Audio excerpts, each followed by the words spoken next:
சூப்பராக ஒரு வெள்ளரிக்காய் கூட்டு பார்க்கலாமா? ஒரு கை ஃபுல்லாக வெள்ளரிக்காய், பாதி தக்காளி, 2 ஸ்பூன் பாசிப்பருப்பை ஊற வச்சுட்டு அதை அப்படியே சேர்த்துக்கலாம். கொஞ்சம் கருவேப்பிலை, மஞ்சள் பொடி, தேவையான அளவுக்கு தண்ணி சேர்த்து குக்கர் மூடி போட்டுட்டு ஒரு 3 விசில் அப்படியே விட்டு எடுத்துடலாம்.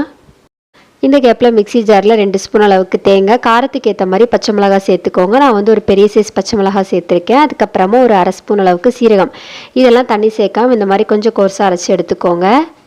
குக்கரில் வச்சது சூப்பராக வெந்திருக்கும். 1-2 லைட்டாக மசிச்சு விட்டுக்கலாம். ஒரு பாத்திரத்தில் எண்ணெய் சேர்த்துட்டு கடுகு, சீரகம், கருவேப்பிலை, அதுக்கப்புறமா ஒரு பெரிய வெங்காயத்தை கட் பண்ணி சேர்த்துக்கோங்க. உப்பு போட்டு இதை வந்து லைட்டாக வதக்கி எடுத்துக்கலாம். நம்ம குக்கரில் வேக வச்சுருந்தோம் இல்லையா, அதையும் உள்ளாடி சேர்த்துட்டு இந்த கூட்டுக்கு தேவையான அளவுக்கு தண்ணி சேர்த்துக்கோங்க. நான் வந்து ஒரு 1/2 கப் அளவுக்கு தண்ணி சேர்த்துருக்கேன். இப்போ நம்ம அரைச்சி வச்சதையும் உள்ளாடி சேர்த்துட்டு லைட்டாக ஒரு மிக்ஸ் பண்ணி எடுத்துருங்க. அதுக்கப்புறம் கொஞ்சமாக காயப்பொடியும் சேர்த்துக்கோங்க. உப்பு காரம்லாம் செக் பண்ணிக்கலாம். அடுப்பை மீடியம் ஃப்ளேமில் வச்சுட்டு ஒரு 5 நிமிஷம் அப்படியே கொதிக்க விட்டீங்க அப்படின்னா சூப்பராக ரெடி ஆகிடும். ட்ரை பண்ணி பாருங்கள். இன்னொரு வீடியோவில் பார்க்கலாம். பாய்.